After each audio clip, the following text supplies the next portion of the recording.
Hello बच्चों, स्वागत है आपका एक नई क्लास में। आज क्लास में पढ़ने वाले हैं क्लास 10th मैथमेटिक्स के अंतर्गत एक बहुत ही इंपॉर्टेंट क्वेश्चन को देखने वाले हैं जो आपके बोर्ड एग्जाम में हर साल पूछा जाता है। ठीक है। और बच्चों, ये जो क्वेश्चन है ना, आपके बोर्ड एग्जाम में हर साल 5 नंबर में पूछा जाता है, इसलिए इसको बहुत ही ध्यान से देखना। मैं आपको बहुत ही सिंपल मेथड से आज की वीडियो में इसको कंप्लीट कराने वाला हूँ। ठीक है। तो देखो बच्चों, यहाँ से अगर हम बात करें क्वेश्चन की, तो क्वेश्चन करा है कि सिद्ध कीजिए कि √7 एक अपरिमेय संख्या है। ठीक है। यानी कि यहाँ पर जो √7 है उसको आपको एक अपरिमेय संख्या सिद्ध करना है। ठीक है। और बच्चों, यहाँ पर आपको ध्यान देना है कि √7 के स्थान पर आपको √2, √5 एंड √3 भी मिल सकता है। ठीक है। तो आपको यहाँ पर कोई भी नंबर दिया जाए और उसे कहा जाए कि एक अपरिमेय संख्या सिद्ध करो, तो पहले हम क्या करेंगे, उस नंबर को पहले एक परिमेय संख्या मानेंगे। ठीक है। जैसे यहाँ पर √7 है। ठीक है। तो √7 को हम पहले क्या करेंगे, एक परिमेय संख्या मानेंगे। ठीक है। तो देखो यहाँ से हम क्या करेंगे, यहाँ से पहले हम मानेंगे। ठीक है। तो यहाँ से हम लिखेंगे कि माना √7 एक परिमेय संख्या है। ठीक है। ठीक है। माना √7 एक परिमेय संख्या है। ठीक है।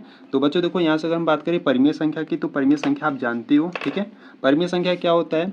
परिमेय संख्या जिसे आप अंश बटे हर यानी कि आप p बटे q के फॉर्म में लिखते हो, जो हर यानी कि जो q का मान है वो 0 नहीं होना चाहिए, ये आपका परिमेय संख्या होता है। ठीक है। तो बच्चों देखो, √7 को एक परिमेय संख्या माने हैं। ठीक है। तो √7 को क्या करते हैं, परिमेय संख्या के बराबर दिखा देते हैं। ठीक है। यानी कि देखो, कहने का क्या मतलब, यानी कि ये जो √7 है ना, इसको परिमेय संख्या के बराबर दिखा देंगे। ठीक है। परिमेय संख्या किसे कहते हैं, जिसे आप p बट्टे q के फॉर्म में लिखते हो और जो q का मान है वो 0 नहीं होना चाहिए। ठीक है। तो √7 को हम क्या करेंगे, परिमेय संख्या यानी कि p बट्टे q के इक्वल दिखा देंगे, और यहाँ से हम बता देंगे कि जो q का मान है वो 0 नहीं होना चाहिए। ठीक है। और बच्चों, यहाँ से देखो, p और q की बात करें तो p और q आपके सहभाज्य संख्या है। ठीक है। तो यहाँ से आपको नीचे लिख देना है, यहाँ से आपको लिखना है जहाँ p व q, ठीक है, जहाँ p व q सहअभाज्य संख्या है। ठीक है। सहअभाज्य संख्या है। ठीक है। सहअभाज्य संख्या की बात करें तो सहअभाज्य संख्या आपकी ऐसी संख्याएं होती है जिनका HCF 1 होता है। ठीक है।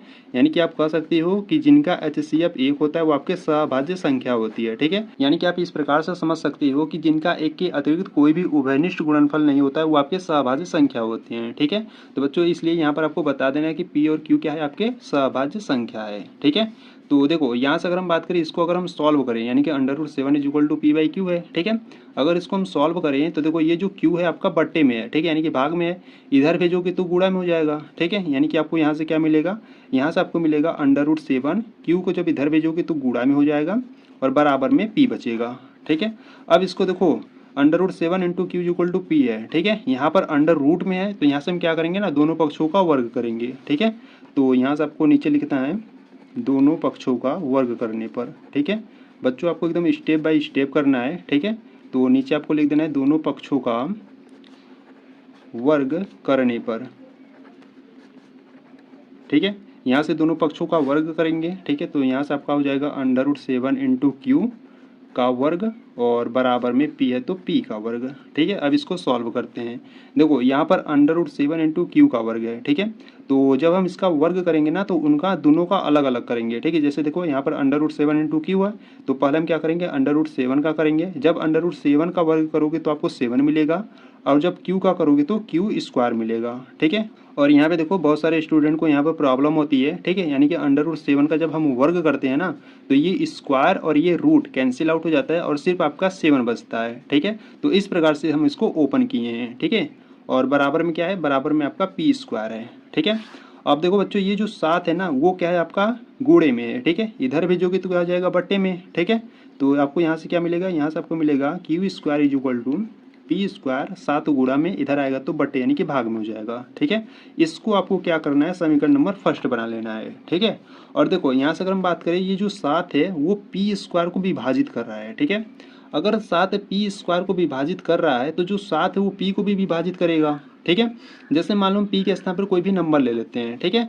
जैसे मान लो p के स्थान पर हम कोई नंबर 7 ले लेते हैं। ठीक है। p के स्थान पर हम 7 ले लेते हैं। ठीक है। और यहाँ पर p का स्क्वायर है, तो यहाँ पर हम 7 का स्क्वायर कर देते हैं और बट्टे में 7 है। ठीक है। अगर 7 स्क्वायर को विभाजित करेगा तो जो 7 है वो 7 को भी विभाजित करेगा। ठीक है। जैसे देखो, यहाँ से अगर हम बात करें 7 स्क्वायर का वर्ग कितना होता है 49 होता है और बट्टे में 7 है, ठीक है। तो यहाँ से देखो काटो, 7 एकम 7, 7 सत्ते 49, ठीक है, यानी कि 7 बार में विभाजित कर रहा है, ठीक है। अगर 7 स्क्वायर को 7 बार में विभाजित कर रहा है तो जो 7 है वो 7 यानी कि जो 7 है वो क्या करेगा, 7 को भी विभाजित करेगा एक बार में, ठीक है। तो इस प्रकार से आप समझ सकते हो, ठीक है। तो जो 7 है अगर वो पी स्क्वायर को विभाजित कर रहा है तो जो 7 है वो पी को भी विभाजित करेगा, ठीक है। तो सेम आपको यहीं पर नीचे लिख देना है, ठीक है। यहाँ से क्या लिखोगे, यहाँ से आपको लिखना है कि जो 7 है वो पी स्क्वायर को विभाजित करता है, ठीक है। जो 7 है वो पी स्क्वायर को विभाजित करता है, इसीलिए जो 7 है वो पी को भी विभाजित करेगा, पी को भी विभाजित करेगा। इसको आपको इक्वेशन नंबर सेकेंड बना लेना है, ठीक है, यानी कि समीकरण नंबर 2 बना लेना है, ठीक है। देखो बच्चों यहाँ तक आपका फर्स्ट स्टेप हुआ है, ठीक है, यानी कि जितना हम अभी तक करे हैं ना ये आपका फर्स्ट स्टेप यानी कि प्रथम चरण में हुआ है, ठीक है। अब इसके बाद आपको सेकेंड स्टेप में आपको क्या करना है, पुनः मानना है, ठीक है। यहाँ से हम क्या करेंगे, फिर से मानेंगे, ठीक है। अब देखो आपको क्या मानना है, यहाँ पर समझने वाली बात है, ठीक है। यहाँ से अगर हम बात करें पुनः हम क्या मानेंगे, देखो यहाँ पर आपका क्या विभाजित हो रहा है, जो 7 है वो पी स्क्वायर को विभाजित कर रहा है, ठीक है। यानी कि जो विभाजित होगा उसके आपको इक्वल मानना है। यहाँ पर पी विभाजित हो रहा है तो हम पी के इक्वल मानेंगे और यहाँ पर जो नंबर विभाजित करेगा उसी को मानेंगे, ठीक है। जैसे देखो यहाँ पर 7 विभाजित कर रहा है पी स्क्वायर को, ठीक है, तो पी इज इक्वल टू हम 7 मान लेंगे, ठीक है। और इनटू में हम कोई मान लेते हैं, यहाँ से हम के मान लेते हैं, ठीक है। इनटू में यहाँ पर हमने के माना है, आप के स्थान पर एक्स वाई जेड कुछ भी मान सकते हो, ठीक है, वो आपके ऊपर डिपेंड करता है, ठीक है। हाँ कुछ भी मानना, यहाँ पर आपको बता देना है कि ये है क्या, ठीक है। जैसे यहाँ पर हमने के माना है तो यहाँ पर हम लिख देंगे कि जहाँ के कोई पूर्णांक है, ठीक है, जहाँ के कोई पूर्णांक है, ठीक है, ये आपको बता देना है, ठीक है। बच्चों देखो ये जो p इक्वल टू 7 के मान है ना, इसको हम क्या करेंगे, इसको इक्वेशन नंबर फर्स्ट में रखेंगे, ठीक है। यानी कि जब हम p का मान समीकरण नंबर 1 में रखेंगे तो वो भी 7 से क्या होगा, डिविजिबल होगा, यानी कि 7 से विभाजित होगा, ठीक है। तो इसीलिए हम यहाँ पर पुनः मानते हैं, ठीक है। तो p इक्वल टू जो 7 के है ना, इसको क्या करेंगे, समीकरण नंबर 1 में रखेंगे। तो यहाँ से आपको लिखना है p का मान समीकरण 1 में रखने पर, ठीक है। जो p का मान है हम समीकरण नंबर 1 में रखेंगे, ठीक है। तो समीकरण नंबर 1 है क्या, समीकरण नंबर 1 है आपका Q square is equal to, देखो यहाँ पर पी स्क्वायर है, ठीक है, और p इज इक्वल टू 7 की है, ठीक है। तो यहाँ पर हम रख देंगे मान, तो p का मान 7 है, 7 की है, और यहाँ पर स्क्वायर है तो यहाँ पर हम स्क्वायर लगा देंगे, और बट्टे में देखो 7 है तो 7 है, ठीक है। अब इसको सॉल्व करते हैं। तो देखो यहाँ पर देखो 7 के का स्क्वायर है तो यहाँ पर हम क्या करेंगे, अलग अलग वर्ग करेंगे, ठीक है। यानी कि पहले 7 का वर्ग करेंगे तो 49 हो जाएगा, और के का करेंगे तो के स्क्वायर हो जाएगा, ठीक है, और बट्टे में 7 है। तो देखो यहाँ पे संख्याएं कट रही है, देखो काटो, 7 एकम 7, 7 सत्ते 49, ठीक है, यानी कि यहाँ से आपको क्या मिला, यहाँ से आपको 7 के स्क्वायर मिला, ठीक है। तो यानी कि यहाँ से हम इसको सही रूप में लिखे तो यहाँ से हम लिख सकते हैं Q square is equal to 7 K square, ठीक है। देखो ये जो 7 है बच्चों वो क्या है, गुणा में है, ठीक है। इधर लाएंगे तो बट्टे में आ जाएगा, यानी कि यहाँ से आपको क्या मिलेगा, यहाँ से मिलेगा आपको क्यू स्क्वायर बट्टे 7 इज इक्वल टू के स्क्वायर, ठीक है। अगर इसको सही रूप में लिखे यानी कि सही फॉर्मेट में लिखे तो क्या लिख सकते हैं, इसको हम लिख सकते हैं K square is equal to Q square बट्टे 7, ठीक है। तो देखो बच्चों यहाँ पर जो 7 है वो किसको विभाजित कर रहा है, क्यू स्क्वायर को विभाजित कर रहा है, ठीक है। तो जो 7 है वो क्यू को भी विभाजित करेगा, जैसे यहाँ पर हमने समझा था, ठीक है। तो इसी प्रकार यहाँ पर भी है, ठीक है। तो यहाँ से आपको नीचे यहाँ पर सेम लिख देना है। यहाँ पर क्या लिखोगे, यहाँ पर आपको लिखना है कि जो 7 है वो क्यू स्क्वायर को विभाजित करता है, ठीक है, विभाजित करता है, इसीलिए जो 7 है वो क्यू को भी विभाजित करेगा, क्यू को भी विभाजित करेगा, ठीक है। इसको आपको समीकरण नंबर 3 बना लेना है, ठीक है। अब देखो बच्चों यहाँ से अगर हम बात करें समीकरण 2 और समीकरण नंबर 3 से, ठीक है। समीकरण 2 क्या है, समीकरण 2 है जो 7 है वो p को भी विभाजित करेगा, ठीक है। और समीकरण 3 क्या है, समीकरण 3 है जो 7 है वो q को भी विभाजित करेगा, ठीक है। यानी कि समीकरण 2 और 3 से हम कह सकते हैं कि जो p और q का जो उभयनिष्ठ गुणनफल है वो क्या है, 7 है। क्यों, क्योंकि देखो P और Q को कौन विभाजित कर रहा है, 7 विभाजित कर रहा है, ठीक है। यानी कि P और Q को 7 विभाजित कर रहा है, तो इन दोनों का जो उभयनिष्ठ गुणनफल होगा वो 7 होगा, ठीक है। तो यहाँ से आपको लिख देना है, यहाँ से आपको लिखना है कि अतः समीकरण 2 व 3 से हमें यह पता चलता है कि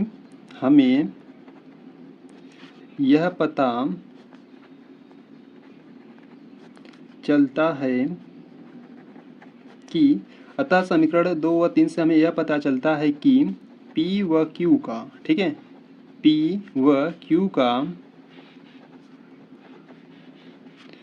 उभयनिष्ठ गुणनफल 7 है, ठीक है। अब देखो बच्चों, ये P और Q का जो उभयनिष्ठ गुणनफल है वो क्या है, 7 है, ठीक है। और P और Q आपके क्या थे, P और Q आपके सहभाज्य संख्याएं थे, ठीक है। और सहभाज्य संख्याएं क्या होती है, सहभाज्य संख्याएं वे संख्याएं होती है जिनका एक के अतिरिक्त कोई भी उभयनिष्ठ गुणनफल नहीं होता। यानी कि आप कह सकते हो कि जिनका HCF 1 होता है वो आपके सहभाज्य संख्याएं होती है, ठीक है। परंतु यहाँ पर जो P और Q का जो उभयनिष्ठ गुणनफल है, यानी कि जो कॉमन फैक्टर है वो क्या है, 7 है, ठीक है। जो हमारी कल्पना के विपरीत हो जाएगी, ठीक है। यानी कि क्या हो जाएगा, इसके विपरीत होगा, ठीक है। तो यहाँ पर ये क्या हो जाएगा, रॉन्ग प्रूफ हो जाएगा, ठीक है। यानी कि देखो, यहाँ पर जो हमने करड़ी में 7 को एक परिमेय संख्या माना था, इसको हमने एक परिमेय संख्या प्रूव नहीं कर पाए, ठीक है। जब करड़ी 7 को परिमेय संख्या प्रूव नहीं कर पाओगे तो क्या हो जाएगा, एक ऑटोमेटिक अपरिमेय संख्या हो जाएगा, ठीक है। तो यहाँ पर आपको नीचे लिख देना है। तो यहाँ पर आपने इस प्रकार से लिख दिया कि समीकरण 2 व 3 से हमें यह पता चलता है कि P व Q का उभयनिष्ठ गुणनफल 7 है, जो हमारी कल्पना के विपरीत है, ठीक है। जो हमारी कल्पना के विपरीत है, ठीक है, जो हमारी कल्पना के विपरीत है, ठीक है। इस प्रकार से आपको लिख देना है, ठीक है। अब बच्चों देखो, इसके बाद आपको कुछ स्टेटमेंट को लिखना है, ठीक है, वो आपको ध्यान देना है, उसको जरूर आपको लिखना है, ठीक है। इसके नीचे आपको लिखना है कि अतः यह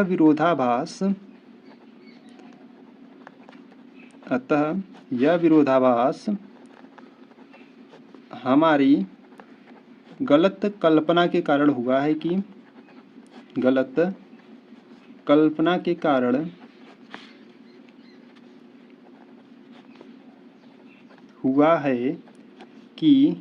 करड़ी में 7 एक परिमेय संख्या है, ठीक है। ये हमारी गलत कल्पना के कारण हुआ है, ठीक है। इसको आपको ध्यान देना है, ठीक है। यानी कि जो करड़ी में 7 था उसको हमने एक परिमेय संख्या माना था, ठीक है। तो करड़ी 7 को हमने एक परिमेय संख्या प्रूव नहीं कर पाए, तो करड़ी में जो 7 है वो क्या हो जाएगा, एक ऑटोमेटिक अपरिमेय संख्या हो जाएगा, ठीक है। तो यहाँ से आपको लिख देना है कि अतः यह विरोधाभास हमारी गलत कल्पना के कारण हुआ है कि जो करड़ी में 7 है एक परिमेय संख्या है, ठीक है।